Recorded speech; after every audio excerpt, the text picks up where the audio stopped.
छोटा भाई और बड़ा भाई जी भाभी। कितना वो अहम आपके होता भैया है ने आपको जिंदगी में बुलाया, बड़ा कुछ होना जरूरी चाहिए। बात करनी है उन्हें। ठीक है भाभी, आप बड़ी चलिए, भाभी। मैं आता हूँ। ठीक। छोटा भाई।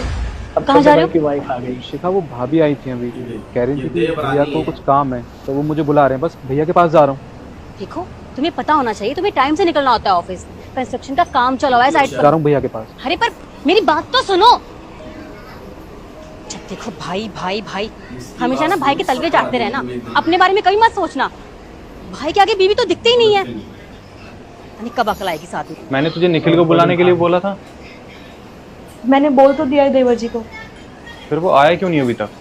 वो शायद देवरानी जी से कुछ बात कर रहे थे, आ रहे होंगे। ये होते हैं बड़े भाभी। बस आ गया। बड़े भाई। भैया बुलाया आपने मुझे?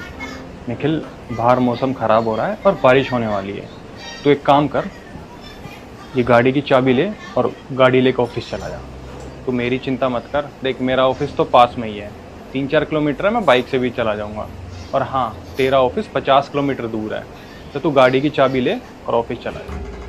पर भैया इसकी क्या ज़रूरत है, मेरे पास बाइक तो है ना, मैं बाइक से ऑफिस चला जाऊंगा, गाड़ी आप ही जाइए। निखिल, मैं तेरा बड़ा भाई हूँ, और बड़ा भाई होने के साथ साथ मैं तेरा बाप भी हूँ, क्योंकि हमारे माँ बाप तो रहे नहीं, बचपन में गुजर गए। मैंने बड़े प्यार से तुझे पाल पोस के बड़ा किया है, और मैं नहीं चाहता कि मेरे होते हुए तुझे कोई भी तकलीफ़ हो। अरे तू ऑफिस जाएगा, बारिश आने वाली है, तू भीग गया, तुझे बुखार हो गया, तो तू एक काम कर, गाड़ी की चाबी ले और ऑफिस चला जा। आपके बड़े भैया है वो, और कभी ऐसा ही होना खुद में चाहिए। और आपने कभी भी कोई फर्क नहीं किया। इवन मैंने मुझ में और देवरानी जी में कभी फर्क नहीं किया। वो आपको बहुत मानते हैं। आप इतना क्यों सोच रहे हो? गाड़ी की चाबी ले जाइए।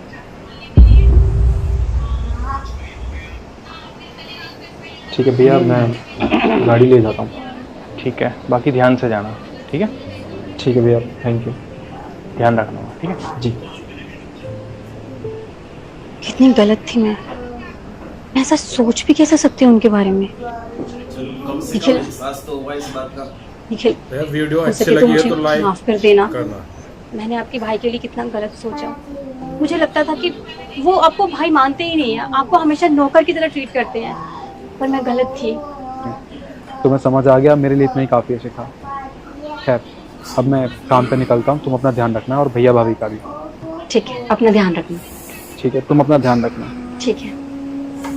ये होती है जिंदगी की असल बातें, कि हम बिना किसी बात के उन बातों में कुछ ना कुछ हम ढूंढते रहते हैं। बड़ा भाई अगर छोटे भाई को डांट भी रहा होता है ना, तो ये छोटे भाई या छोटे भाई की जो बीवियां होती है ना, ये उसके अंदर भी कुछ ना कुछ तलाश कर रही होती हैं, ढूंढ रही होती हैं। जबकि हकीकत ये नहीं होती। हकीकत वो होती है कि जो इस छोटी बीवी ने, इस छोटे भाई की बीवी ने, या इस बड़ी बहू की देवरानी ने जो सुना है, हकीकत ये होती है।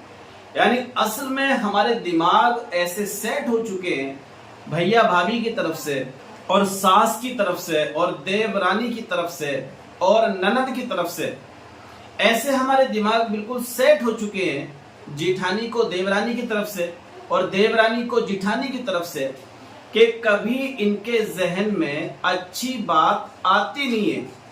जब भी आएगी हमेशा नेगेटिव बात जहन में आती है, क्योंकि ये माशरे की इतनी गलत फहमियां हैं, इतनी गलत फहमियां हैं जो बिल्कुल उरूज पर आ चुकी हैं। अगर नंद कोई काम कर रही है ना, तो जो भाभी होती है ना, कभी उसके ताल्लुक से वो पॉजिटिव नहीं सोचेगी, हमेशा नेगेटिव सोचेगी। ऐसे ही ननद भाभीयों के लिए पॉजिटिव नहीं सोचती, नेगेटिव ही सोचती है। सास बहुओं के लिए और बहू सास के लिए, ये ऐसा मसला बन चुका है माशरे का। और यही हाल है भाइयों का। जो छोटे भाई होते हैं वो हमेशा बड़े भाइयों को गलत ठहराने की कोशिश में लगे रहते हैं, कि हो सकता है ये बड़ा भाई गलत हो। और बड़ा भाई जो होता है ना, वो बाप के दर्जे में होता है। वो अपनी भी केयर कर रहा होता है और अपने छोटे भाई की भी केयर कर रहा होता है, अपने बच्चों के जैसा उसको देख रहा होता है। और वो भुगत चुका होता है, वो देख चुका होता है, उसको माशरे का पता होता है। इसलिए वो चाहता है कि जो भी ये चल रहा है, ये कहीं ना कहीं वो इससे गुजर के आ रहा है। अब देखिए यहाँ पर इस बड़े भाई ने कितना एक शानदार मैसेज देने की बात कही है इस वीडियो के अंदर। और वही देवरानी जो अभी चंद मिनट पहले गलत फहमियों का शिकार थी और बातों को सुनने के बाद, अपने जेठ की और अपनी जेठानी की बातों को सुनने के बाद, यही देवरानी अपनी बातों पर पछता रही है और खुद इसको महसूस हो रहा है कि मैं कितनी गलत थी और ये कितने सही हैं। तो देखिए कभी कभी हमारे रिश्तों में बिना किसी वजह के दरार कायम हो जाती है, दरार पड़ जाती है। तो हम हमेशा इन दरारों को अपने रिश्तों में ना पड़ने दें और हमेशा मिलजुल कर एक दूसरे का मान सम्मान करके अपनी जिंदगी को जिए और आगे बढ़ने की और बढ़ाने की कोशिश करें।